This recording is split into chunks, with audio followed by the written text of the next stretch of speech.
We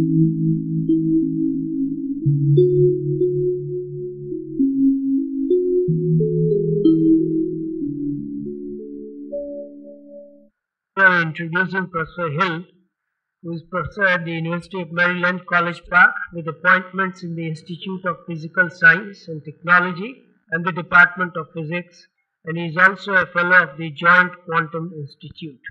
He received his BA in Physics from the University of California, Irvine in 1974 and PhD in Physics from Stanford University in 1980. He is a guest worker at NIST, where he was a postdoc before joining the faculty of the University of Maryland in 1982, as well as a visiting scientist to Lawrence Livermore National Labs.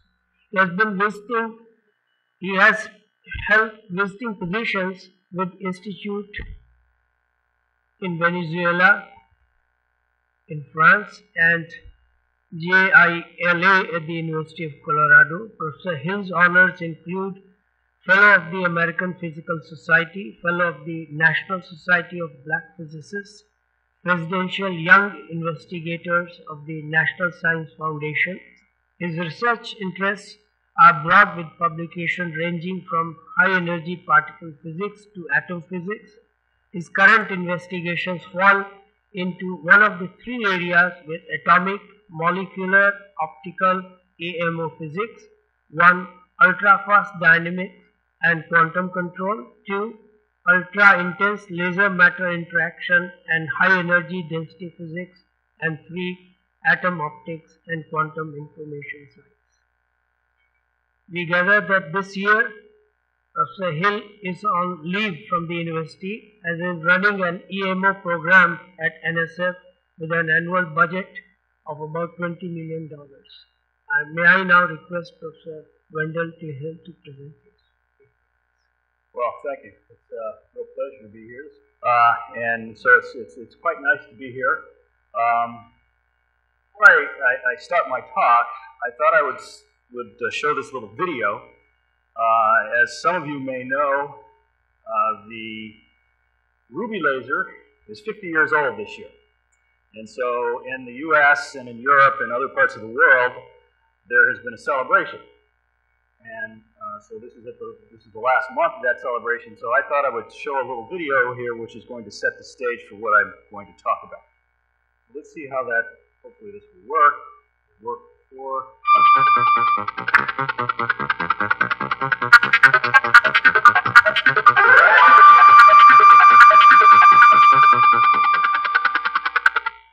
Dr. Solo, what do you envision the uses of the laser will be by the turn of the century? In some ways, I can't help thinking that the laser is not very much ahead of where the airplane was around 1910. It would fly, and if you talked of crossing the ocean with 100 passengers at the speed of sound, people would think you're crazy, and you couldn't have done it no matter what you spent. Had to develop the whole science of aerodynamics, get rid of the wooden cloth and develop lightweight metals, and you had to have real inventions like the jet engine. Once you got off the ground, the rest of it had to come. Indeed, the lasers that we have now have gone a long way from our early ideas, and they'll go a lot farther. And I think they're going to be good and bad uses, but I hope that the good ones will outnumber the bad ones.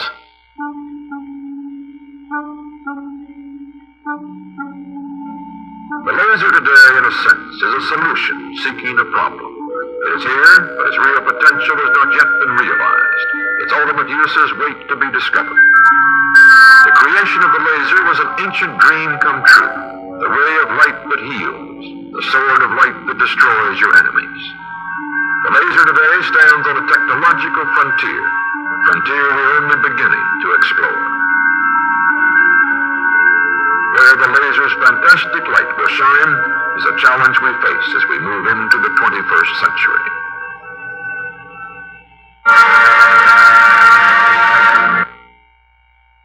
Well, I think it's fair to say that we are firmly into the 21st century.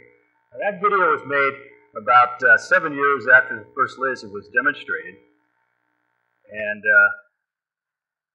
at the time, as Contact said there, it was thought of as a solution looking for a problem.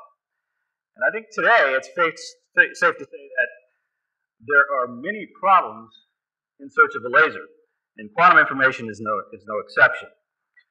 So what I thought I'd talk about today is to go over some of the history, and some of the history is going to be selected history that I like, but there's obviously a lot more. There's not time to go over everything that has to do with the laser in an hour here. And then link that to some of the quantum information things that that have been being talked about here today. Now, the previous speaker talked about issues, and we're going to sort of talk about problems and challenges. I think the next speaker will talk about problems as well, if I'm not mistaken. Okay, so as was said, I'm from the University of Maryland, and when I first heard about this, I didn't really know that there was a collaboration going on between our two institutions.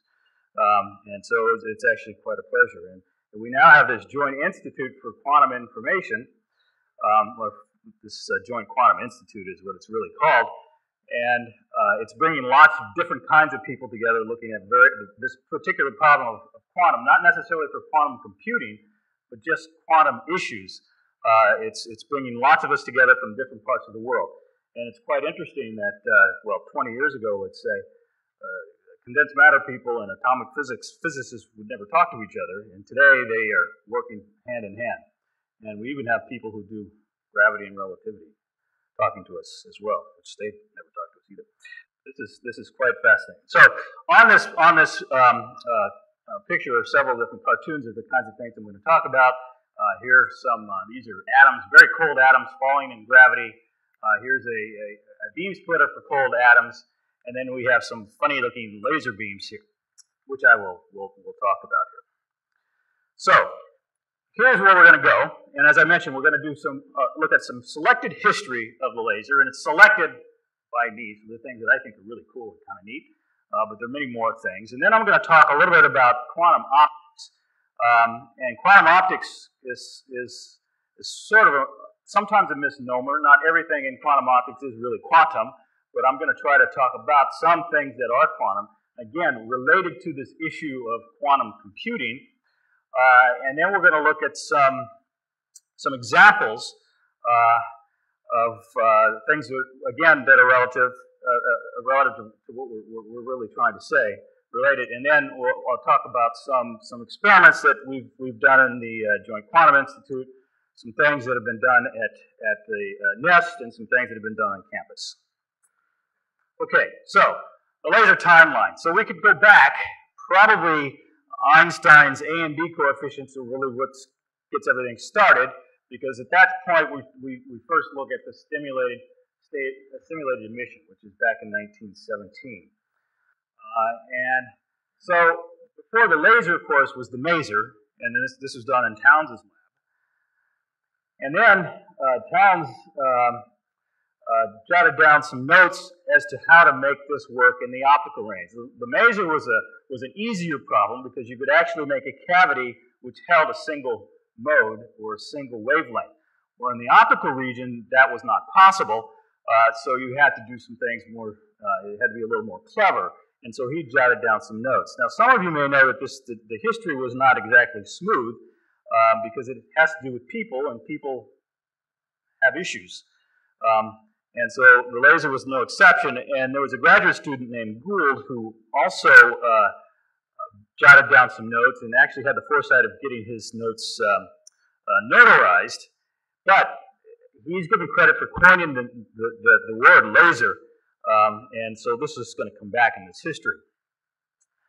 Now in '58, this is when Shallow and Towns actually wrote their famous paper that was published in PhysRev Letters on actually how to make the laser. And at Lebedev, they also had some very similar ideas. And now in '59 is when this patent dispute started. And that's sort of a history unto itself, but we're going to try to stick to the science, although I'll mention this one more time. And then the very first laser, this ruby laser, came into existence in 1960. And this was at a lab, Hughes lab. Back in those days, there were many companies in the United States that were doing fundamental research. That's almost vanished today for companies. But back then, this was a big deal, and so this was when it was first developed. Once the first laser was made, then the floodgates were open, and many, many came after that. Now, it's also interesting for those of you who sometimes struggle with publishers, particularly PRL. Neyman, once he made the laser, could not get his paper published in PRL. Now, this is not the first time, nor was this going to be the last time the PRL has missed the boat. They didn't quite miss it for Bose-Einstein condensation, but they missed it for a different reason. So you're in good company if you have trouble. Now we have many lasers came after that. We had the first application of lasers even as early as just a year later. And then one of the workhorses, the YAG laser, came into existence here a couple years later, and then even diode lasers early on, and diode lasers are everywhere today.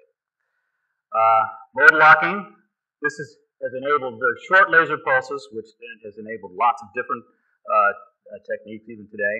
And then finally, just 4 years after the first invention, which is about 6 years after they wrote the first paper, then Towns and the two Russians were actually awarded the Nobel Prize for developing the maser.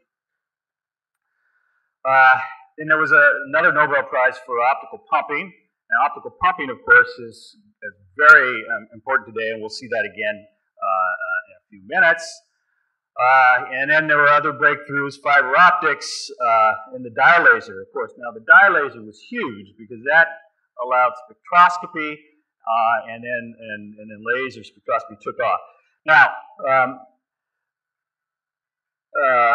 in the late 60s, early 70s, lots of different things also happened, and many of them I'm going to skip, so I'll just sort of say some things. But this work by Ashkin at Bell Labs for this optical trapping, this is sort of the start of what has led to the cold atoms. Although he was looking at trapping particulates, not really atoms, but the same technique got people thinking, and it became big. And in fact, this is what has led to optical tweezers, which is huge in biology.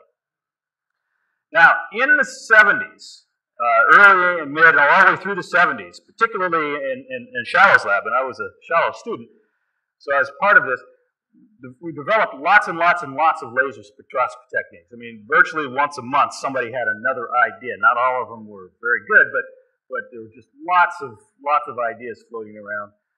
And one of them here was an idea for cooling atoms. And so this was when Shallow and Hensch wrote down, published a paper on how to cool an atom. And Weidlin and DeMalt also had similar ideas. But there were just lots of spectroscopic techniques that came out of Shallow Hensch lab and other labs around the world as well. Another thing at Stanford was the free electron laser by Mayday, and we had fiber optics coming along, the first fiber system, and of course now we have the world length of fiber.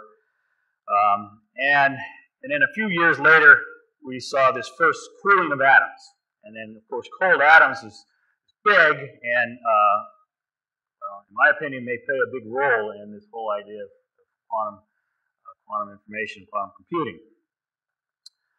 We won't go into whether that will ever happen, but it's pretty big. Now, in '81, because of all these techniques that have developed and the influence it has had over science, then Bloombergen and Shallow actually won a Nobel Prize, and they actually shared a prize. The other half went to Siegbaum, I believe, for electron scattering. But they got their Nobel Prize for all these laser spectroscopic techniques that were developed, which has just revolutionized how we've done science. Now, after the cooling experiment that Dave Wineland was able to show, he was able to cool the atoms with his laser.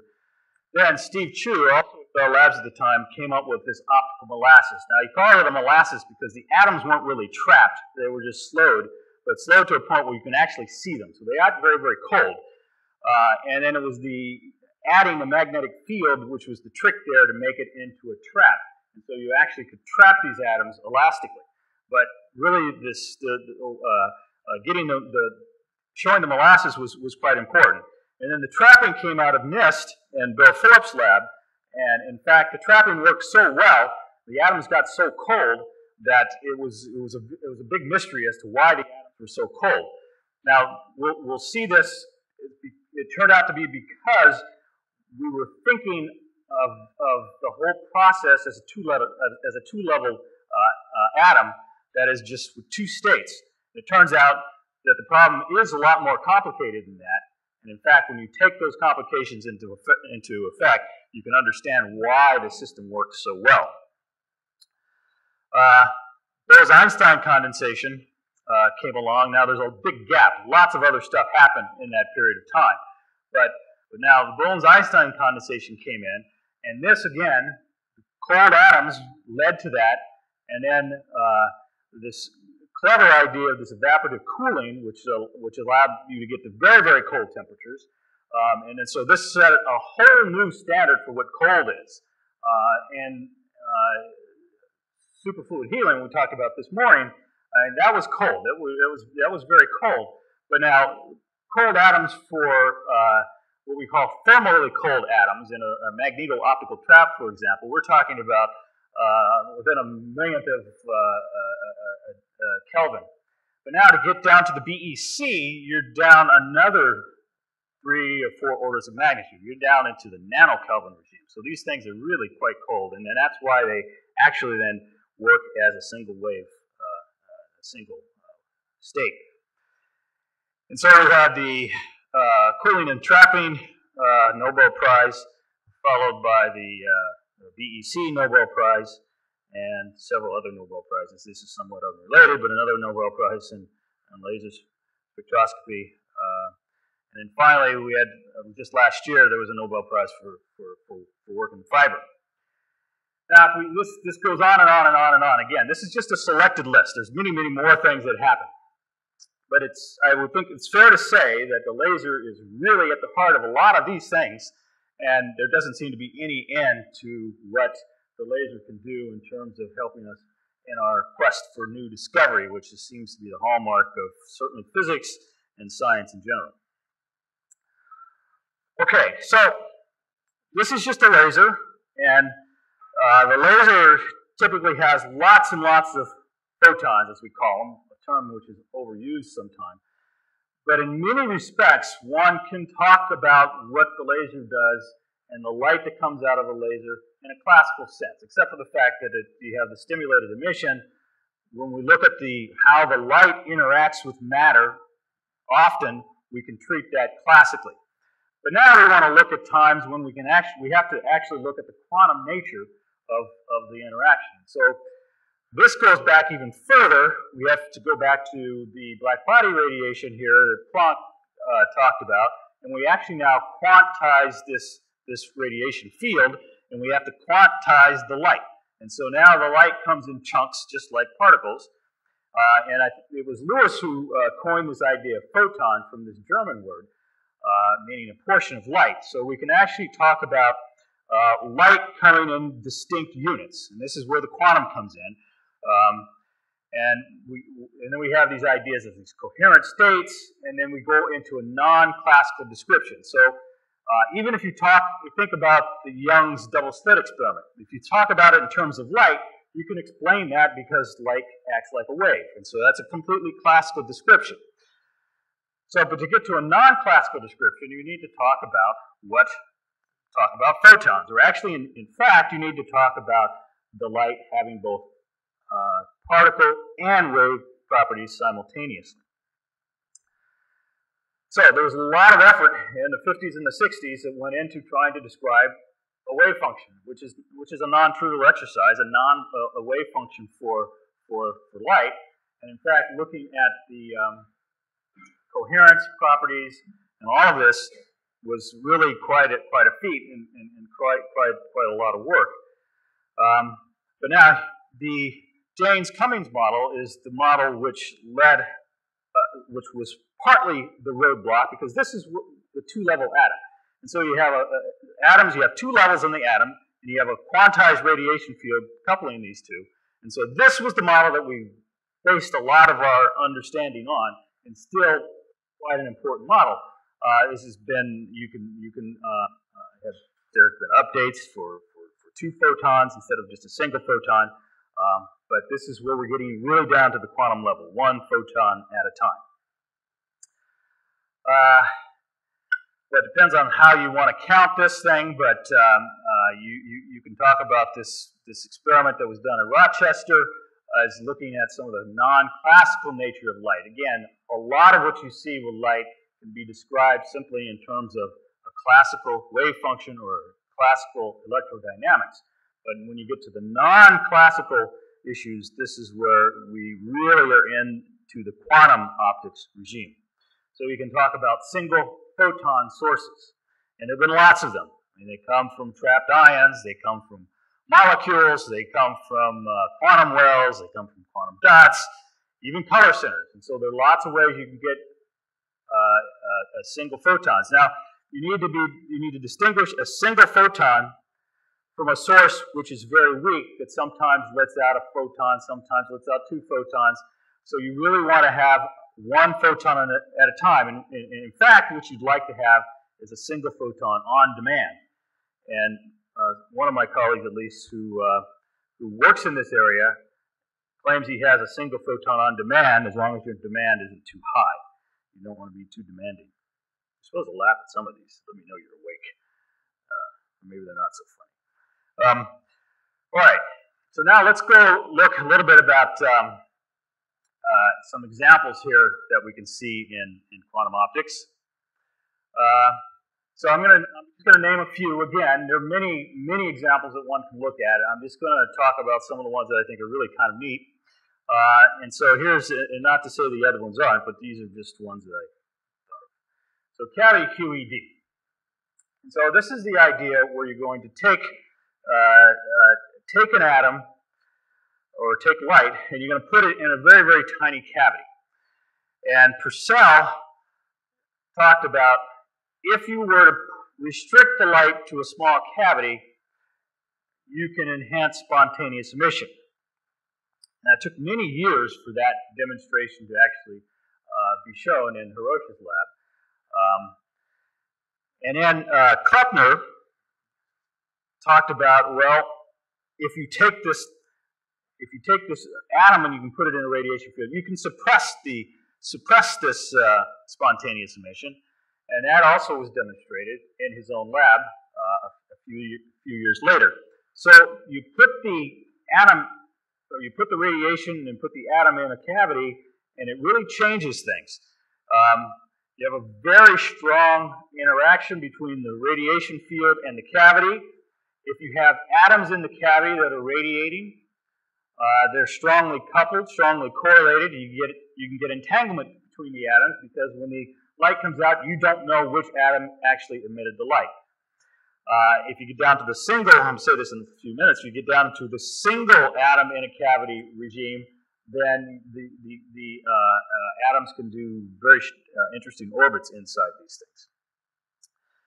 Now, you can go to the strong coupling regime where you can have a single atom in the cavity, and this was pioneered by Walters and Garshing. He has this micro maser, you have photon emitted in pairs. Now, this is another interesting feature where under the right conditions, you can get 2 photons to come out, which then can be correlated in some sense.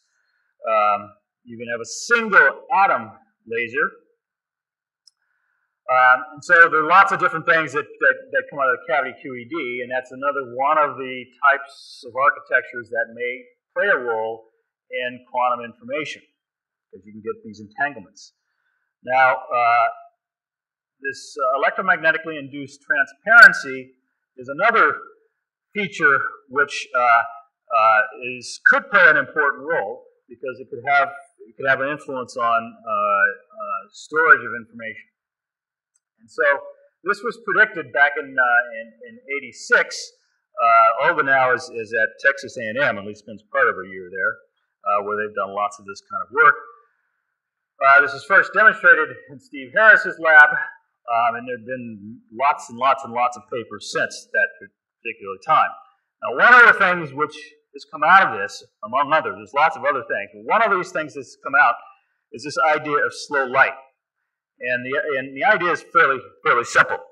And so, if we think of the velocities or speeds of light, there are actually 4 different kinds of velocities we can talk about. Now, the two that we're most commonly familiar with are the phase and the group velocity. Basically, the phase velocity is just the frequency divided by k, and then if you take the derivative of this, you can define the group velocity. But there are other velocities we can talk about. We can talk about the energy transport speed, that is how fast the energy is transported.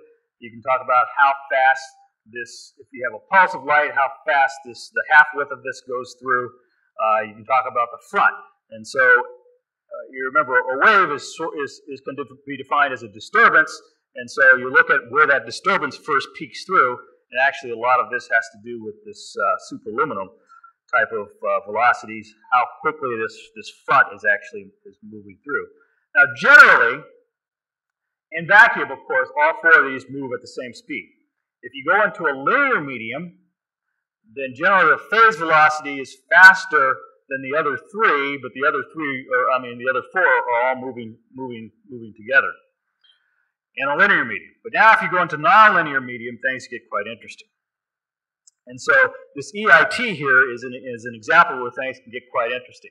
So let's go back to our 2-level atom. We can have a two-level atom, and we can have a sort of a weak field that couples these 2 states together.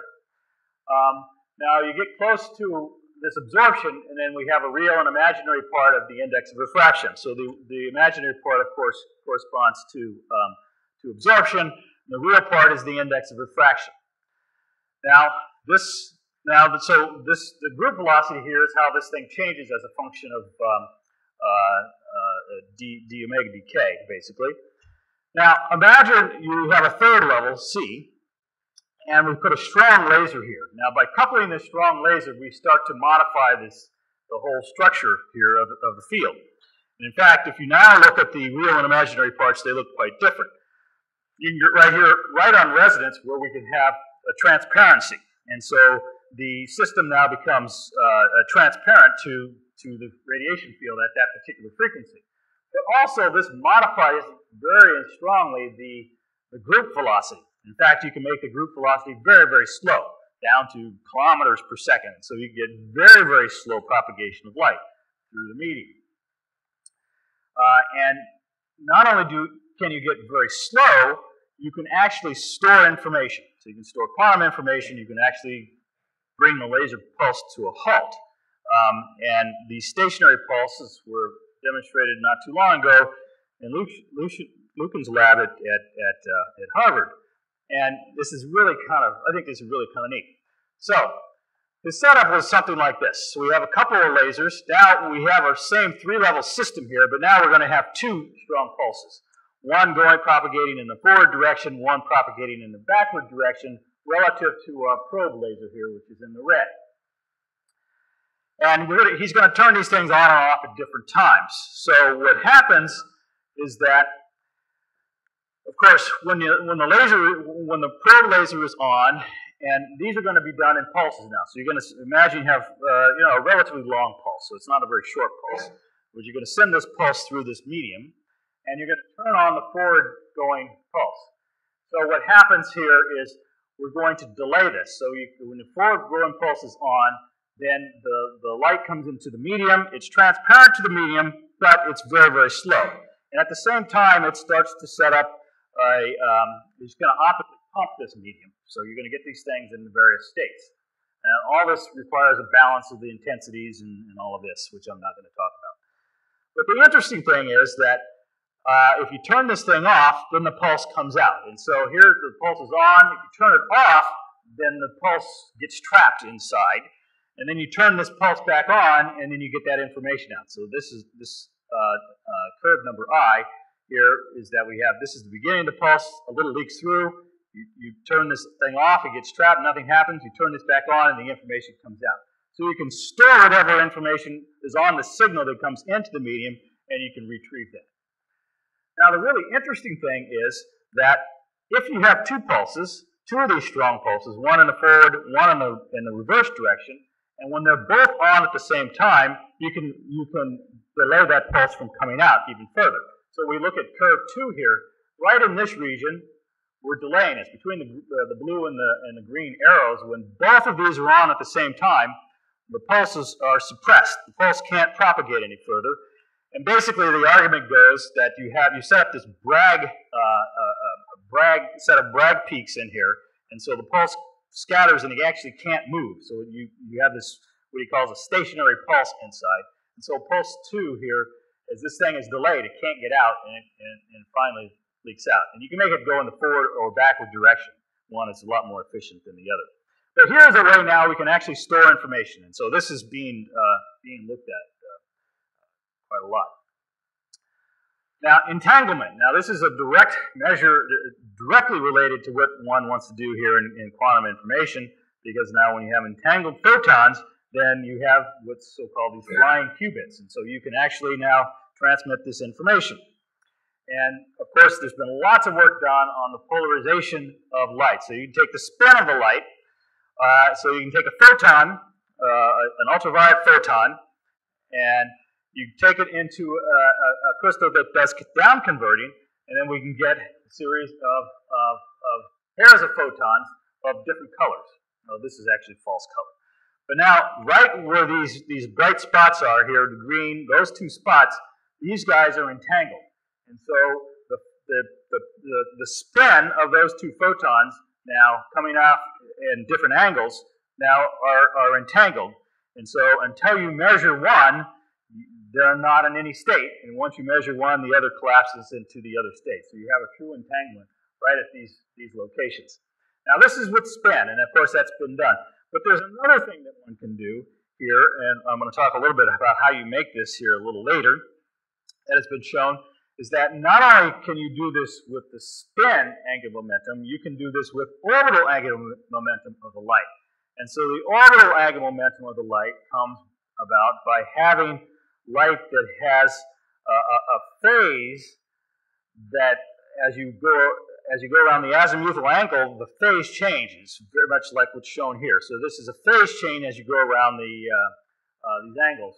And so these give rise to Laguerre-Gauss beams. And in Zeilinger's group, this has been shown to also lead to entanglement. Now this leads to a different entanglement than you can get from just the spin, because the spin of a photon only has two states. But the orbital angular momentum, now you can have three states. And of course, you can have what's known as the charge of these orbital angular momenta, so it not only can have one unit of orbital angular momentum, it can have two, three, or anything you want. So you can have a multi-dimensional quantum state in this case. And so you can do the same kind of experiment. You can still get these entanglements by this parametric down conversion, but now you can get a much more rich, much more complicated entanglement because you have more states to play with. Well, all right, let me just say this quickly. We can store this orbital angular momentum in a medium. Now, this experiment was not done in a quantum sense, but this was a four-wave mixing experiment where we mix these four waves, and basically what happens is that this. Let me back up. One of the features of the orbital angular momentum is that if you look at the phase front coming through, as you go around in pi, then the phase is changing. And the simplest case is it changes by 2 pi as you go all the way around. Since it changes as you go around, that means right on the origin there's actually no light because the phase is ill-defined. And so you typically are generating sort of a donut type of laser mode. And so this is the donut mode, and you can look at the characteristic interference here of what the mode looks like. These are what the modes look like. And it turns out that if you can store that information about the orbital angular momentum of the light in a medium, it doesn't have to be a cold medium, it can be a hot medium. This was done in a MOT, but it also has been done in warm gas. And of course, you have to worry about collisions to destroy that. But eventually, you can get that out. So you can put it in and also get that back out. So that's also very interesting because you can use that as quantum memory.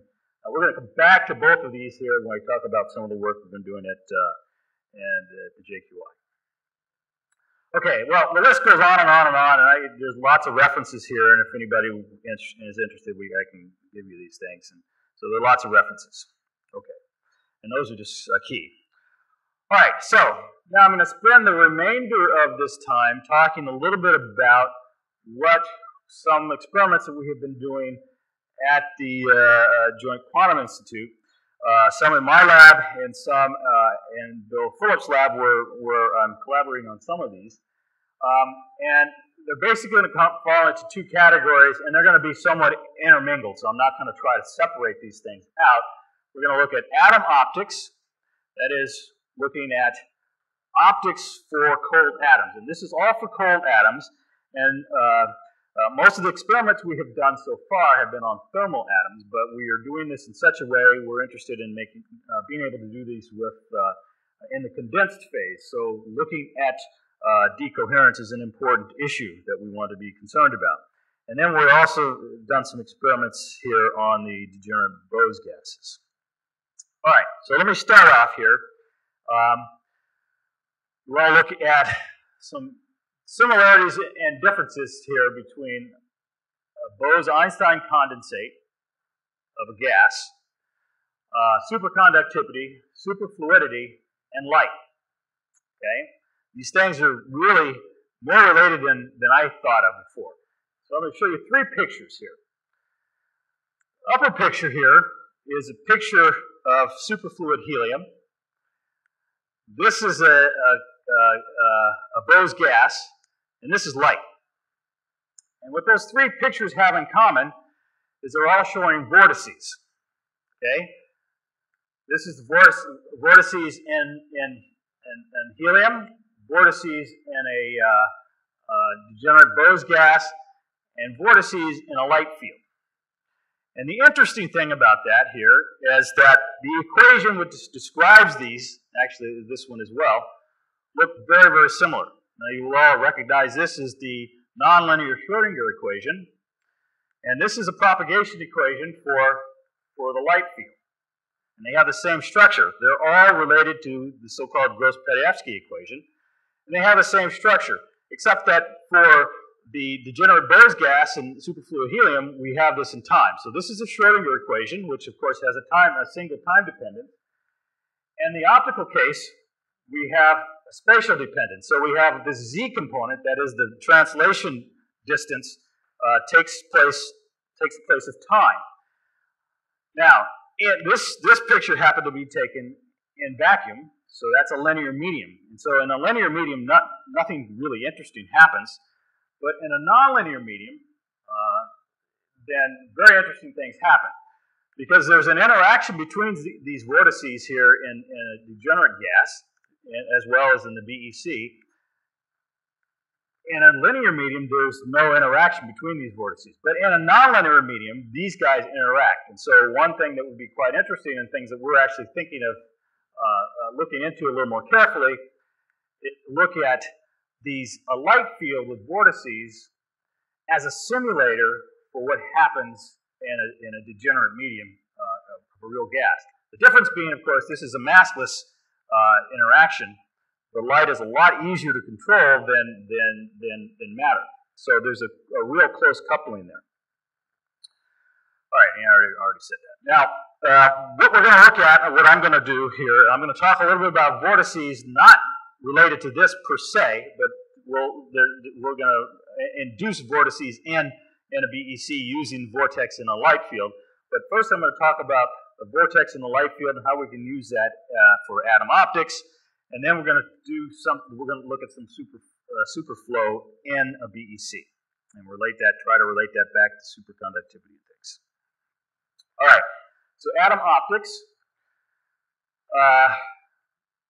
So if you want to have some quantum information in an atom, of course, atoms don't move very quickly.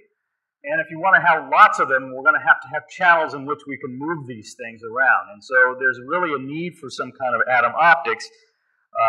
And so we've been playing around with that. Now, of course, there have been atom interferometers suggested for a number of years. And so this is one of the motivations. There have been ideas for doing what we call Atomtronics, that is, that you can do electronics with neutral atoms, and so we've been thinking about some of those. And if you have, let's say you have a quantum computer made up of neutral atoms, then you're going to want to have some kind of bus to get information back and forth. You can do this with light. In some cases, you actually want to maybe move those qubits back and forth. The light field might be able to do that.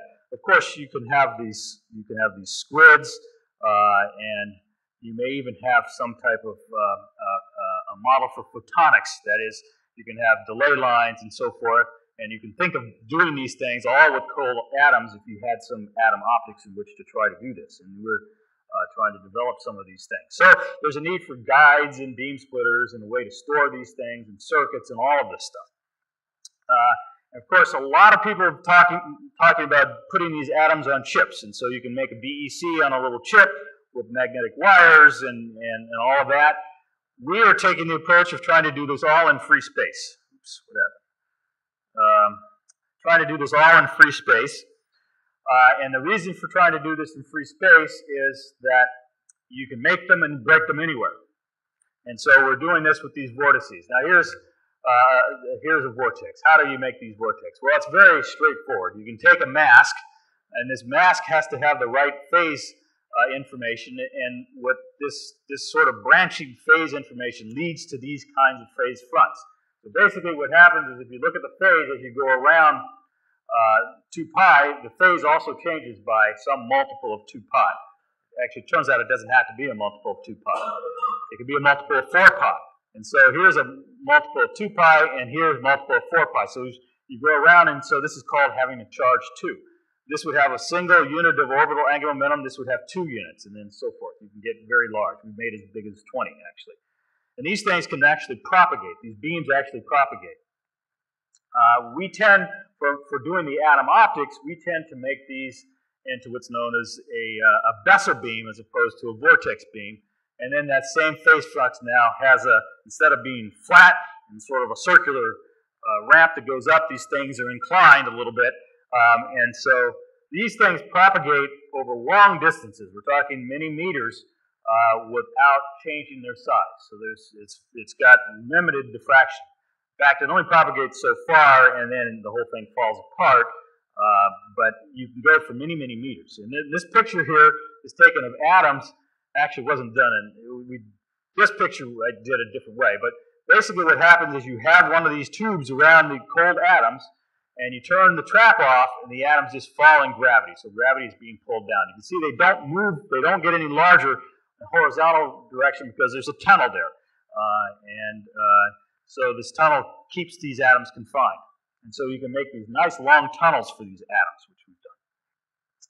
Now we generally make these with a spatial light modulator. The spatial light modulator is kind of nice because we can change this in real time.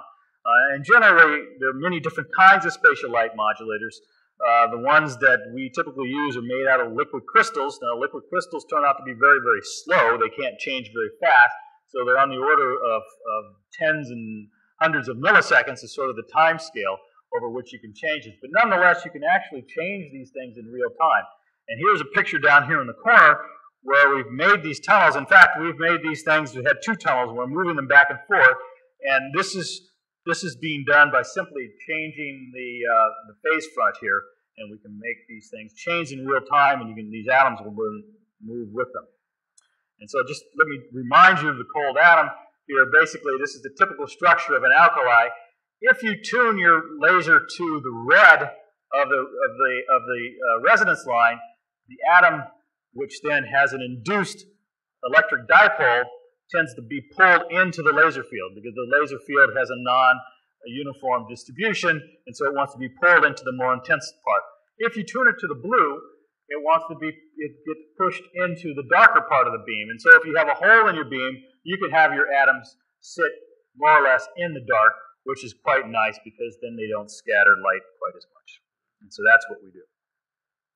Now, we've been successful in making beam splitters and delay lines. Here's just a simple cartoon. We can cross 2 of these things. We can turn them on and off at different times. We have our mod here sitting, and then they're inside this tunnel. We can see that some of these, we can turn this so that we can get atoms going down the two different legs of this. We can also then have a delay line. These guys move off in time, and then we still have some trap. So we can actually trap these things, and we can let them out whenever we want. So we actually have a tool for manipulating these cold atoms. And there's a whole array of these things. You can make lots of different kinds of things. You can make these many of these different things. We can have nested. We can have several beams, and so you can make whatever you want. You can also even make things that have these fractional charges where you have holes in these things. Now, these things actually propagate. So they propagate in space, and so you can have sort of arms where atoms come off down to the side. And so there are lots of different possibilities as useful tools. So we've explored lots of these things in the lab. Okay, so we want to do all these things in free space because we can make them in real time. They're compatible with all sorts of traps, and we can move them around. And so we call these free space atom chips. And so that's just part of what we're going to be working on. And I'll come back to say a little bit more of that at the end. But let me start off down another path and talk about some work that has been done recently at NIST, and that is to look at superflow. Now, I mentioned that there's a connection between the condensed cold Bose gas and superfluidity. And one of those is a persistent current. And you can have you can have a persistent current in a superfluid that it will flow without viscosity and will essentially go on forever. And the Bose gas, in principle, ought to show the same kind of feature. So we're going to look at that. Now, in superconductivity, then you can have these persistent currents as well. You have a superconductor, so you have this current that flows, again, without resistance. And then you can make, if you have a Josephson junction in these currents, you can make these squids, okay? Now, of course, in electronics you have charges and you have magnetic fields and all of that. Well, then how do you get a magnetic field in the neutral case? Well, it turns out that if you have a barrier that's blocking this flow of the Bose gas, so we have a junction, you have a barrier, so now you have a partition through which it has to tunnel. If you move that barrier and you go into this moving frame, then you can write down a term that looks like a magnetic field. And so in principle, you should be able to make a squid out of these condensed persistent current of Bose gas. So let me talk about where things have gone so far. So you can, how do you do this? So let's talk about the persistent current first. How do you do this? Well, as I showed you a while ago, that if you have your laser tuned to the red of a transition, then the atoms feel forced to pull them into the intense part of the beam. And so you can first take a sheet of light, and so this can be your chip if you like. So you have a sheet of light, which is very, very thin, and so you can focus, it contains your atoms. And these atoms are very, very cold, so your intensity doesn't have to be too high to hold the atoms in. So they're held in this sheet. And now, on top of that, you're going to put one of these sort of donut modes in here. Okay, so this is in this case, has a charge 1, and so it has a hole in it. And so your atoms now will see a deeper potential where the two red beams overlap, and so the atoms are going to get trapped right in that area. And then by manipulating the thickness of this, you can go from a 3D design down to a sort of quasi-2D design, and there are all sorts of other types of things you can look at for that, but we're not going to worry about that at the moment. So here's some pictures of Bose gas trapped in this potential. Okay, so they're sitting right in this ring. And the hole is there. It's an artificial hole. It's not that it's rotating at this stage. It's there because the potential is higher. So the gas just fills in to where the potential is lowest. So how do we get this thing circulating? Well, you can do this by a Raman transition, which we heard about earlier today. And you can do a Raman transition where you take one of these as a Gauss beam. That is, one of these has this orbital angular momentum. and the other is a standard Gaussian beam. So if you do this Raman transition, you can actually induce this circulation in the gas without transferring the gas, making the gas have any momentum. And so that's what's done. And in fact, so it's sort of the geometry of how all the beams come together, and so you got to have all your optics set up properly. But you can actually get this thing flowing. How do you know it's flowing? Well, all right, so here's what the potential would look like. So the atoms sit down in this ring, and so that's what it looks like. If you don't have it flowing, how do you see these things? Well, this is very, very tiny. We're talking about a micron or less. Well, a few tens of microns or less.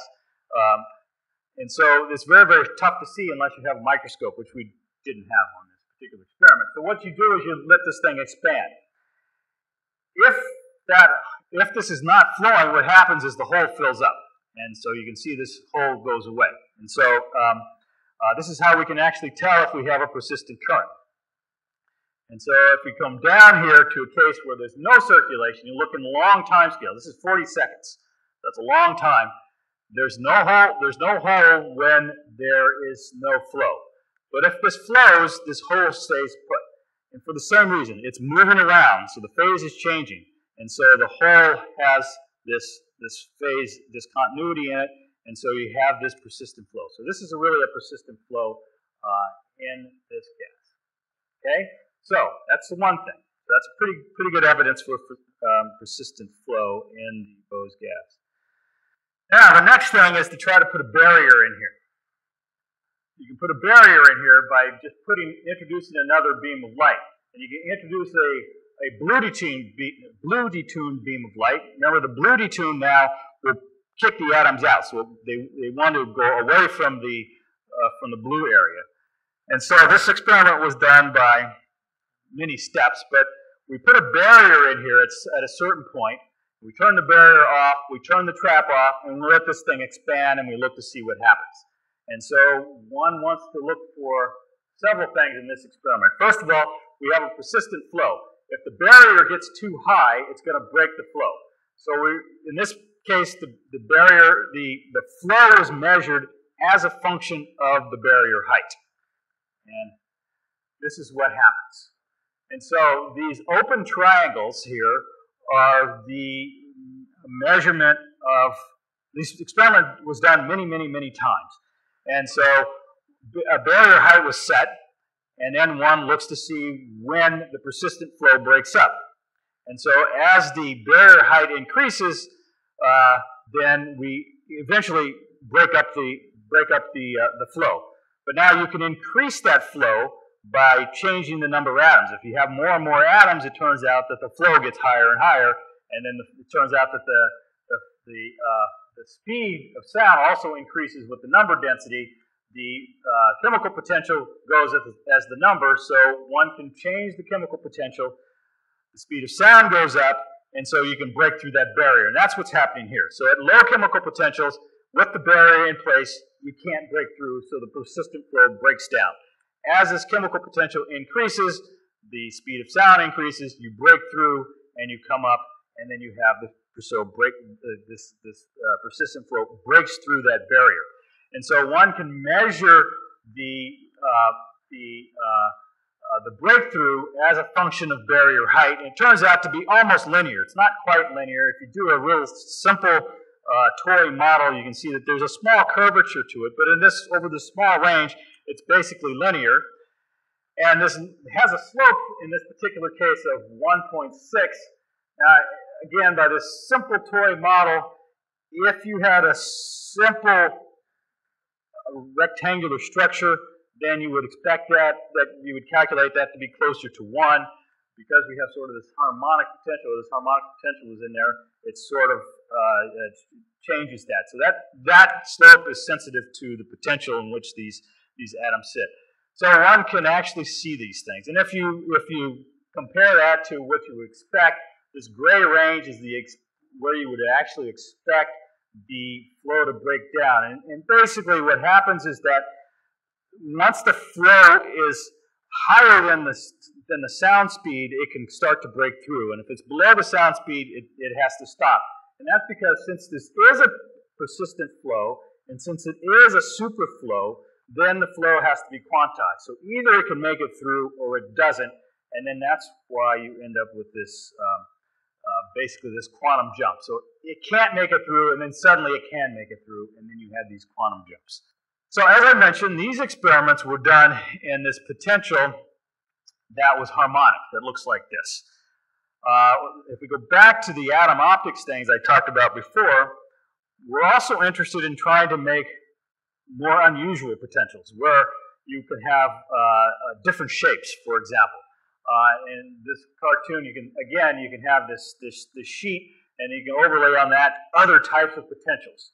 And these were done for doing interferometry, but you can have all sorts of different kinds of potentials. So let me go back. Let me show this one first.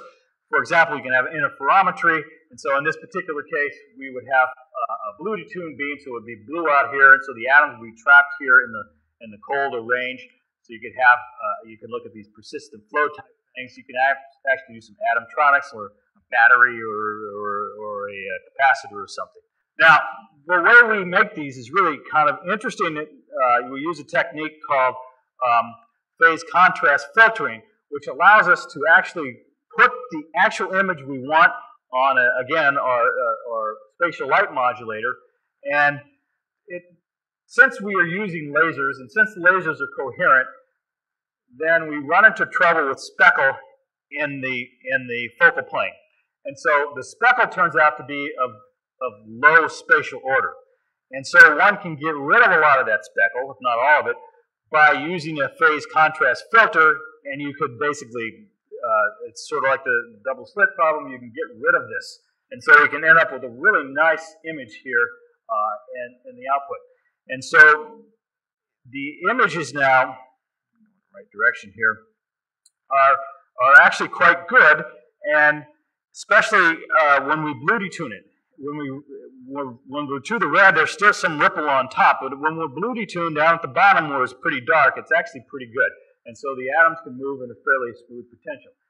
Not only that, one has a fairly sharp line, and the sharp line can be dictated and changed by changing the intensities and changing some of the features.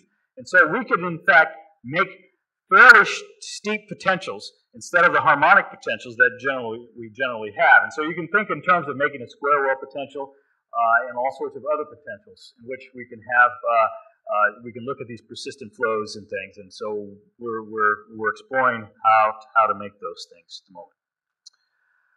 Okay, so let me just show you the people who were involved. The persistent flow work was all done at NIST, and all of these people were quite instrumental in that. And they all, I think, twisted knobs except for probably Bill. And then two of us at NIST were collaborating on that experiment, and they didn't let us twist any knobs either. The atom optic work were done in my lab, and here two students, two former students here were very instrumental in putting a lot together, and these two new students have taken over that work. And we're hoping to be able to reproduce some of this BEC work, which and over here with these other new type of potentials.